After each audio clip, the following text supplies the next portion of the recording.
Noah Turner had never expected his life to fold into a quiet routine, but fate had a habit of surprising him. After his wife passed away 3 years earlier, he found himself raising his daughter Lily alone. Every day was the same. Wake up early, pack her lunch, walk her to school, clean office buildings during the day, and work late shifts at a gas station at night. The exhaustion was constant, but he endured it because Lily looked at him like he was the only hero that mattered in the world. On a cold November evening, rain poured heavily across the small city of Brookridge. Noah finished his shift and drove home, the wipers barely keeping up with the downpour. He was planning to stop at the grocery store. Lily needed cereal, and maybe he'd surprise her with the marshmallow kind she always pointed at but didn't ask for because she knew money was tight.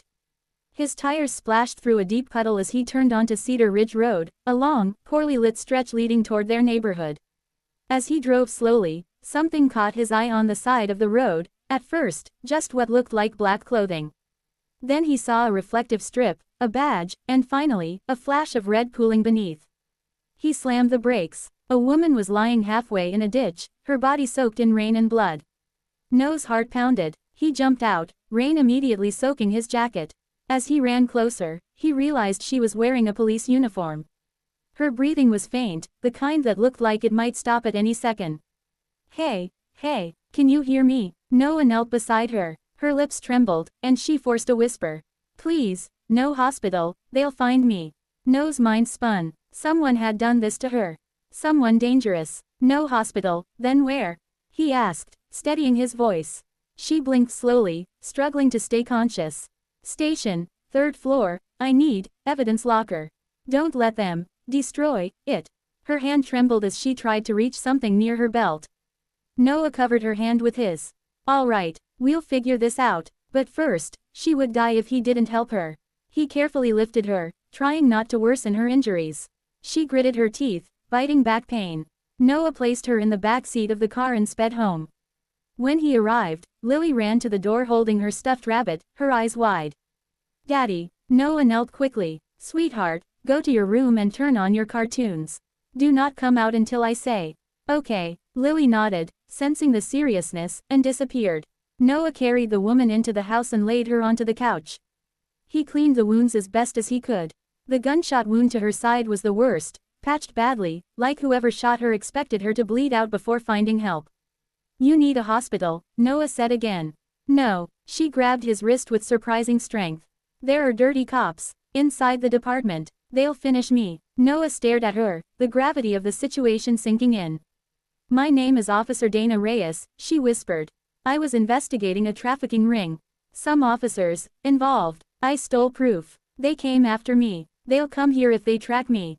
Noah froze. Lily was in the next room. You stay here, he said firmly. I'm going to lock the house. While he secured the windows and doors, he couldn't help but think, he was just a janitor. Just a single dad. Ordinary. And now, he was harboring a wounded cop hunted by criminals inside the police department. Dana slept fitfully through the night, her fever rising. Noah sat awake, watching, listening to every sound outside. Rain continued tapping the windows. Lily had fallen asleep on her bedroom floor, wrapped in blankets. Noah checked on her quietly before returning to the living room. Morning arrived gray and heavy. Dana stirred. You stayed, she murmured. I wasn't going to let you die, Noah responded. She gave a weak, tired smile. Most people would have driven past. Noah didn't respond. He'd been the guy everyone ignored. He knew what it felt like. By mid-morning, Dana was stable enough to speak clearly. The evidence is in my car, she told him. I crashed trying to get away. They'll be looking for it. No, Noah shook his head. If they find the car, they find us. We need to move first. You're not a cop, she said. No, he answered, but I know how to clean up other people's messes. Dana stared at him, not with pity, but with understanding. They waited until nightfall. Noah told Lily they were going on a sleepover adventure to a friend's house, made it sound exciting, and bundled her into the car with her stuffed rabbit. They drove to the wooded outskirts near the river, where Dana had crashed. The car was half hidden in brush, its windows shattered. Noah helped Dana to the trunk, where she pointed to a metal lockbox. Inside were flash drives and documents, photographs of men in uniform exchanging duffel bags behind abandoned warehouses. Records of false arrests, transcripts of threats, enough to tear apart the department. But then headlights appeared in the distance. They found us, Dana whispered, panic in her voice. Noah grabbed the lockbox and lifted Dana, urging Lily to stay low in the rear seat. They moved as fast and quietly as possible, but footsteps crunched through the wet brush.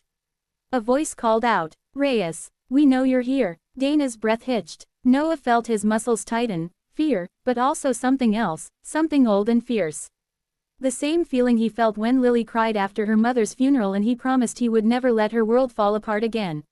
He would protect them. Noah led them down a muddy slope to the riverbank. The water was freezing, the current strong. They had no choice. They crossed, holding Lily between them. The men's flashlights scanned above, never seeing them.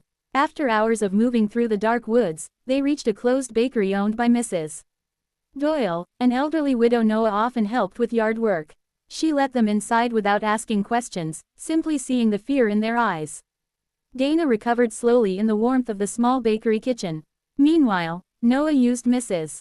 Doyle's old laptop to send the evidence anonymously to every news outlet, major federal agency, and district attorney office he could think of. He didn't sleep for 2 days.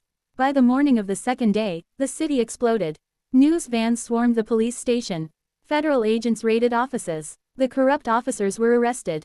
Some ran, others tried to explain. None succeeded. Dana Reyes, still weak but alive, walked into the station with Noah at her side. The entire police force stood in silence. Not because of her comeback, though that was shocking enough, but because of the man beside her. A man who had lived unnoticed, overlooked, a single father who had risked everything, without hesitation, to do what was right. Chief Avery approached them. Mr. Turner, there are people who wear badges who wouldn't have had the courage you showed. Noah didn't know what to say. He just looked at Lily, who smiled proudly. Dana placed a hand on his shoulder. You saved me. You saved them. You saved all of us. Noah finally spoke, his voice quiet but steady. I just did what anyone should do. But everyone in that room knew, not everyone would have. Because heroes don't always wear uniforms. Sometimes, they're just tired single dads trying to get home.